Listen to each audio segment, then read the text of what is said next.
With everyone looking to shrink their bill these days, Dunnes Stores gives you new ways to save on your shop with double savers. First, you'll save in the aisles when you fill your trolley with fantastic low prices across thousands of great products. Then, you'll save again at the till with our 10/50 grocery voucher. Shrink your bill with double savers, new from Dunnes Stores. Dunnes Stores, always better value. Terms and conditions apply. Voucher can be used on next grocery shop of €50 or more. The Fibber, McGee, and Molly Show.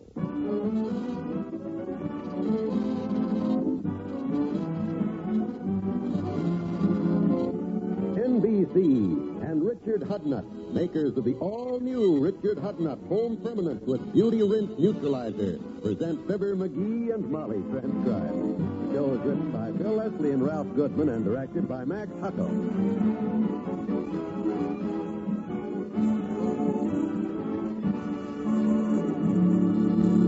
We'll join Fibber and Molly in just a moment. You know, it's often been said that it's worse to stand by and watch someone you love suffer than to go through it yourself. Well, that statement's very true, I think. Just imagine the young parents of a 3-year-old who listened to the terrible diagnosis verdict, infantile paralysis. Thousands of parents every year hear that phrase. How much would you give to protect your child against infantile paralysis? There's no limit, is there? You'd give anything. Someday soon, science will find a cure. But it takes research, and this year your March of Dimes is forcing a showdown with this terrible disease. It's mass testing a trial vaccine in the exciting hope of proving this year that it can stop polio from crippling your child. Friends give these crucial tests, which are costing extra millions of dollars, an extra chance to succeed. Your help in paying the extra millions for polio prevention is urgently needed. Join the 1954 March of Dimes. Give extra for victory over polio. Send your dimes and dollars to your local March of Dimes headquarters as soon as you can.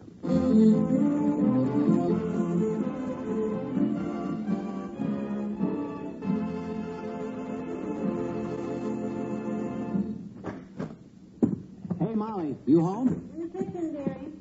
Where'd you go when you... Give me a hand with these books, will you? Help me. I'm about to drop one of them. Never mind. I'll put the others on the table here. Where'd you get those enormous books, and what are they? You didn't buy a set of encyclopedias again. Nope, I've been to the library, kiddo. Law books. Today's the day my lawsuit comes up in court, you know. I want to be prepared. Lawsuit? You don't mean that poor little man who accidentally broke the picket on our back fence a month ago, and you threatened to sue him for $3? That lawsuit? Yep. Heavenly days, going to court for $3. That's silly. It's not $3 anymore. I changed it to $3.75. You said it cost $3 to have the picket replaced and painted, including 12 phone calls to get the low bid on it. What's the other 75 cents for? Mental anguish, Tootsie. All good lawyers throw in a little extra for mental anguish. Remember how I rolled and tossed and couldn't get to sleep the night that picket got busted? Yes, and I remember that fantastic peanut butter and onion sandwich you ate at bedtime, too. Mm-hmm. You were anguished, all right, but I don't think it was mental. Well, never the same. I'm suing for $3.75. I hope I didn't forget any books. I made out a list of the books I wanted to get and left at home. That helps. Yeah, here, read it off, will you? Let me check it. See if I forgot anything. Now, let's see. Webster's Courtroom Procedure. Got it. Darrow on Beating the Rap. Right. Left Court's Law for the Layman. Got it. Ritter's Writs of Replevin. That's this one. And Schwartz's Torts. Doggone it, I knew I was forgetting something. I wanted to stop at Schwartz's Bakery and get some lemon torts. Oh, well, I'll get along without them. My goodness, you've got enough law stacks on the table here to open an office with. Well, I want to be prepared. I got to organize my case and prepare my brief. No good lawyer would think of going to court without his briefs. Not in this cold weather, anyhow. Yeah. In the case of McGee versus Bates for busting the fence picket, I shall prove willful and elegant malfeasance and non-corpus delicti, which means he done it and he's got to pay. Yeah, but McGee, he admitted he did it, and he offered to pay for it. That was after he heard I was going to sue him. He broke that fence picket a month ago, and he didn't come here to pay for it till last Wednesday. Well, the way you scared the poor man that day, waving that broken ticket at him and daring him to step on your property, it's a wonder he came back at all. I'm sorry, my dear, but the legal machinery is already turning the wheels of justice. As we lawyers say, sic transit Gloria Monday. Meaning what? Means Gloria got sick on a streetcar Monday.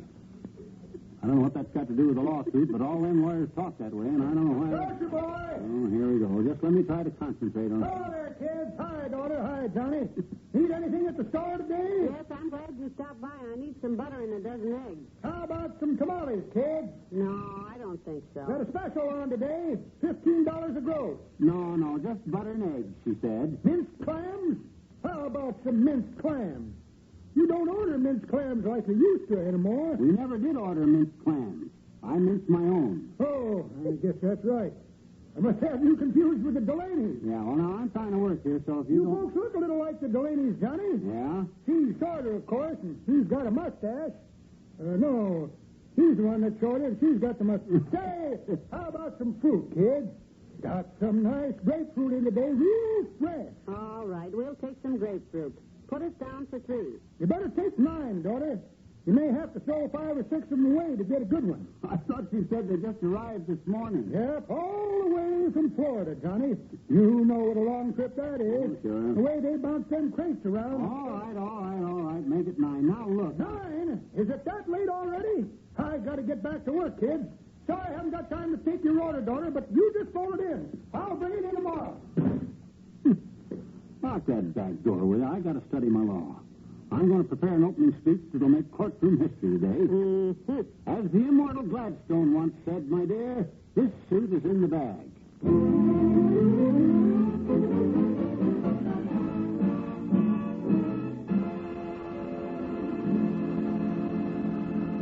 Back to Wistful Vista in a minute. Hello, I'm your Richard Hudnut Beauty Advisor with news about a home permanent that lets you curl your hair to suit yourself. It's the new Richard Hudnut Home Permanent, and it gives you exactly the kind of wave or curl you happen to want. You get a choice of 3 different waving and drying methods, and exclusive Beauty Rinse Neutralizer assures you best results no matter which method you use. For instance, if you like a casual hairdo, use the Richard Hudnut Pin Curl method. If you want a deeper, firmer wave, follow the Richard Hudnut Salon method. Or for a step-saving way to get nice, springy curls, try the Richard Hudnut On Curler method. You'll find the easy directions for all 3 methods right inside the new Richard Hudnut Home Permanent package. So you really can curl your hair to suit yourself. Just remember, it's the new Richard Hudnut Home Permanent, the only wave in the world with Beauty Rinse Neutralizer that gives you best results no matter which method you use.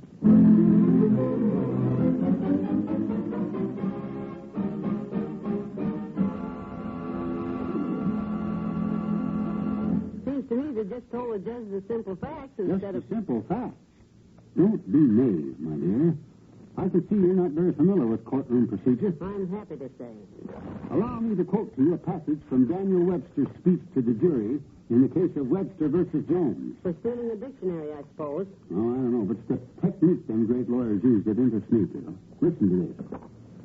Advancing to the bar of justice, Mr. Webster nodded to the jury, and taking a silver snuff box from his waistcoat, he graciously offered the judge a pinch of snuff. Oh, dear. Hey, we got a silver snuff box. That's them little things that win a case. No, dearie, no. We're fresh out of snuff boxes.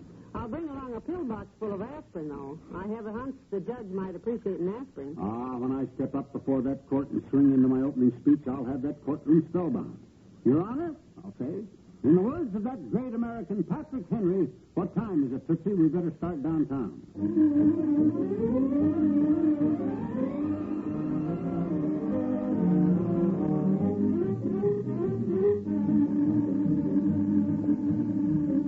There it is, small claims court down at the end of the hall.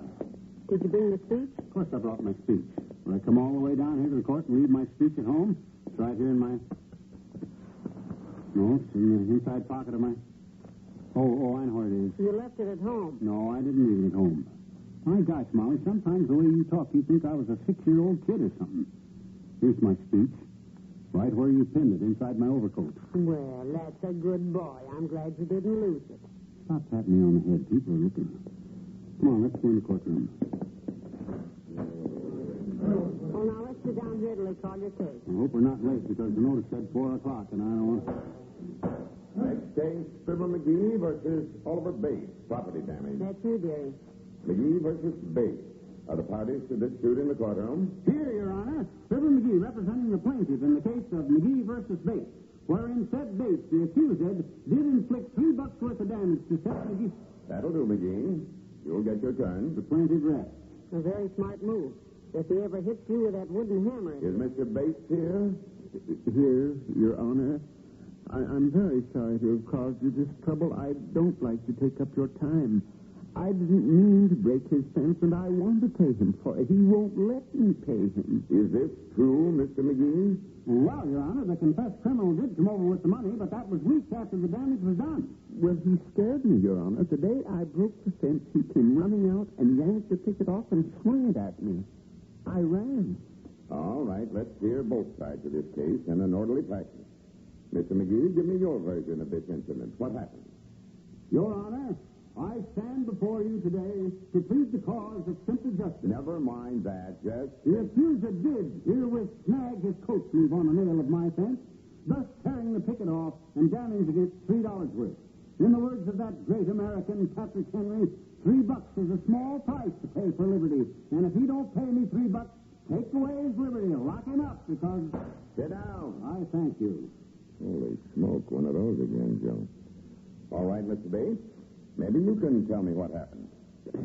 Well, Your Honor, I was cutting through the alley back of Mr. McGee's house, and I caught my coat sleeve on a nail, like he says, and pulled the picket loose. Here, I'll show you how I tore my coat. You see there, that big rip? I object. Quiet. Plaintiff rest. Hush, Gary. Go ahead, Mr. Bates. Well, I don't like to damage people's property, Your Honor, so I took a rock and I tried to hammer the nail back in, but I guess I just hammered too hard because I split the fence picket all to pieces. It cost you $3 to repair the fence, Mr. McGee. That is correct, Your Honor. Plus 75 cents for mental anguish. Hush, Gary. I don't like to look on his gavel. All right, I've heard both sides here. If you'll both stand, the court will give its decision. Yes, Your Honor. If Your Honor pleases, before you pass sentence on this confessed fence breaker, I'd like to make a few remarks. Unpin my speech out of my coat, Molly. Yes, but do. Quiet. It's the decision of this court that you, Mr. Bates, pay Mr. McGee the $3 damages which you admit causing to his fence. I accept. And in closing, I would like to quote that great American, Benjamin Disraeli, who upon... May I just finish quoting me first, Mr. McGee? Go right ahead, Your Honor. Thank you. You, McGee, for neglecting to repair said fence and for leaving a nail projecting in such a manner as to cause this tear to Mr. Bates' coat, the court orders you to pay him the sum of $5 to repair said damage. What? You pay him? You haven't heard my speech yet. I got a few remarks. Next case. Pay the $5, Gary, and let's get out of here.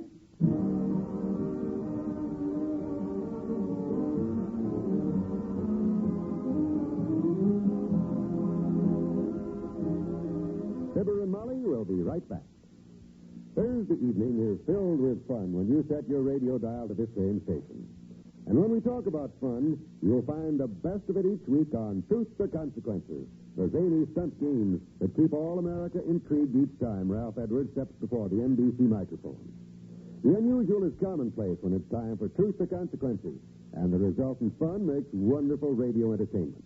So be sure to be in the audience tomorrow and every Thursday evening when Ralph Edwards presents America's favorite party game, Truth or Consequences. Also Thursday, you'll hear the best Western adventure and songs from the Double R Bar Ranch on the Roy Rogers Show. 30 minutes of top entertainment presented by Roy, Dale Evans, Pat Brady, and the Whippoorwill. And then stay tuned for Father Knows Best with Robert Young in the title role.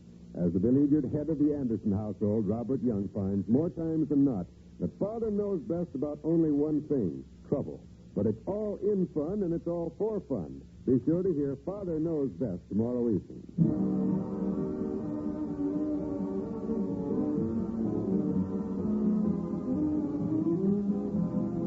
This is a message to Guam, to radio station KUAM, which has just begun operation this week. We join the National Broadcasting Company in welcoming KUAM to the network as NBC's newest and most westerly affiliate. Seems like this ought to call for a speech, Molly. I got a 12-30-minute speech here that I didn't get to make in the courtroom today. Wonder if I ought to make No, McGee. The plaintiff's rest. Good night. Good night, all.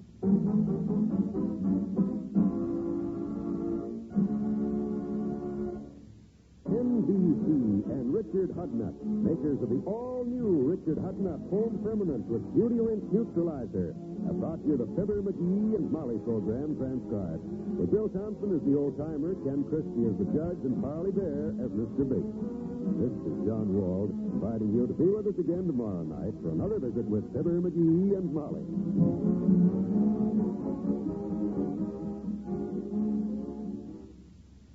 Tomorrow night, enjoy the Roy Rogers Show on the NBC Radio Network.